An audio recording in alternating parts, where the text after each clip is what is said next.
Gloire au Père, au Fils et au Saint-Esprit, comme il était au commencement, maintenant et toujours, et dans tous les siècles des siècles, ainsi soit-il. Bonjour à tous, j'espère que vous allez bien. Aujourd'hui, je vais vous parler du témoignage de Laurent, âgé de 43 ans, qui était athée et qui est devenu catholique traditionnaliste. Voici son témoignage. Venant d'une famille qui a depuis plusieurs générations oublié Dieu et la religion catholique, ma sœur et moi avons quand même été baptisés. J'ai été baptisée à 7 ans et ma sœur à 1 an, mais j'ai dû suivre le catéchisme conciliaire car j'avais l'âge de raison.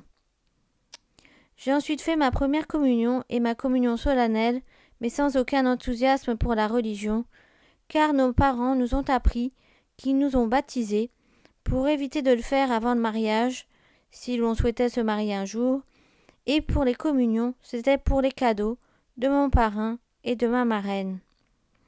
Tout le reste de notre vie, à ma sœur et à moi, jusqu'à notre conversion, n'a été qu'un oubli total de Dieu. Ma conversion et celle de ma sœur sont arrivées presque au même moment. Pour ma part, suite au décès de mon père le jour de Noël 2015, juste après son enterrement, je suis tombée dans une grande angoisse, qui a duré et empiré de jour en jour. Et les derniers mois, je voyais la Lune en 3 exemplaires regroupés, me faisant croire que c'était un astéroïde qui nous fonçait dessus. Je faisais des cauchemars de fin du monde toutes les nuits, voire plusieurs fois par nuit.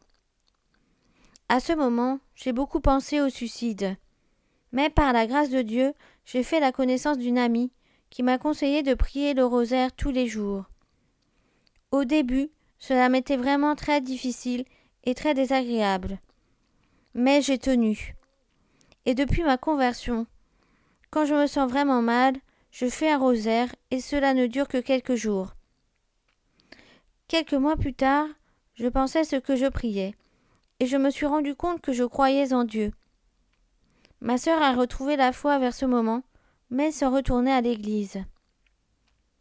Je me suis donc mis à retourner à l'église, tout d'abord conciliaire, et à me documenter.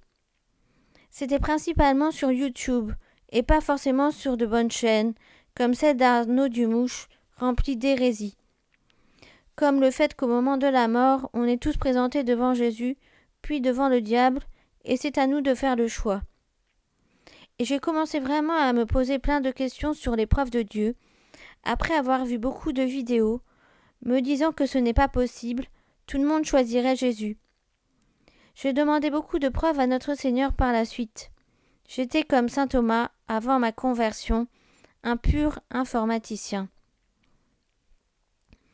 Ma conversion a été assez dure. J'ai eu beaucoup de doutes à ce moment-là. Je n'arrêtais pas de croire et d'arrêter de croire, quelques heures maximum. Et à un moment donné, pendant une pause au travail, pris d'un ras-le-bol intérieur, j'en ai eu marre, bien décidé à tout arrêter. Je me suis dit, c'est bon, terminé. J'arrête tout cela, terminé.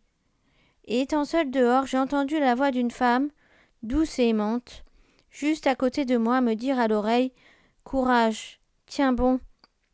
Cela m'a apaisée directement et je n'ai plus eu envie d'arrêter. Pendant de longs mois, je me suis forcée à aller à la messe conciliaire tous les dimanches. Mais je ne trouvais rien de sacré, sans vrai amour ni charité. Les sermons sans queue ni tête. Et cette même amie qui m'avait conseillé de prier le rosaire m'a conseillé d'aller à une messe tradie. Quelques jours plus tard, j'ai assisté à ma première messe de la fraternité sacerdotale Saint-Pédis, et dès le début de la Sainte Messe, j'ai reçu une triple gifle spirituelle. Je ne comprenais strictement rien au latin, mais j'avais les larmes aux yeux. Et je savais que c'était cette messe que je cherchais. La semaine suivante, j'ai conseillé à ma sœur d'y assister, et depuis, elle n'a plus quitté la messe de la tradition.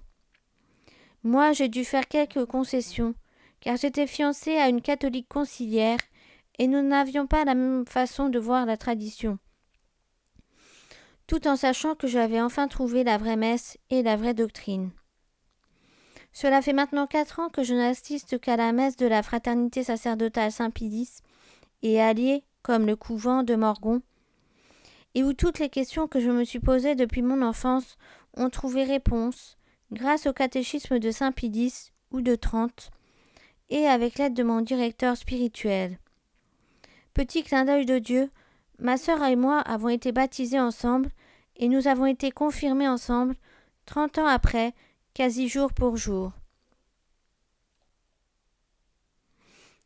Merci à toi, Laurent, pour ton témoignage de conversion. Gloire à Dieu.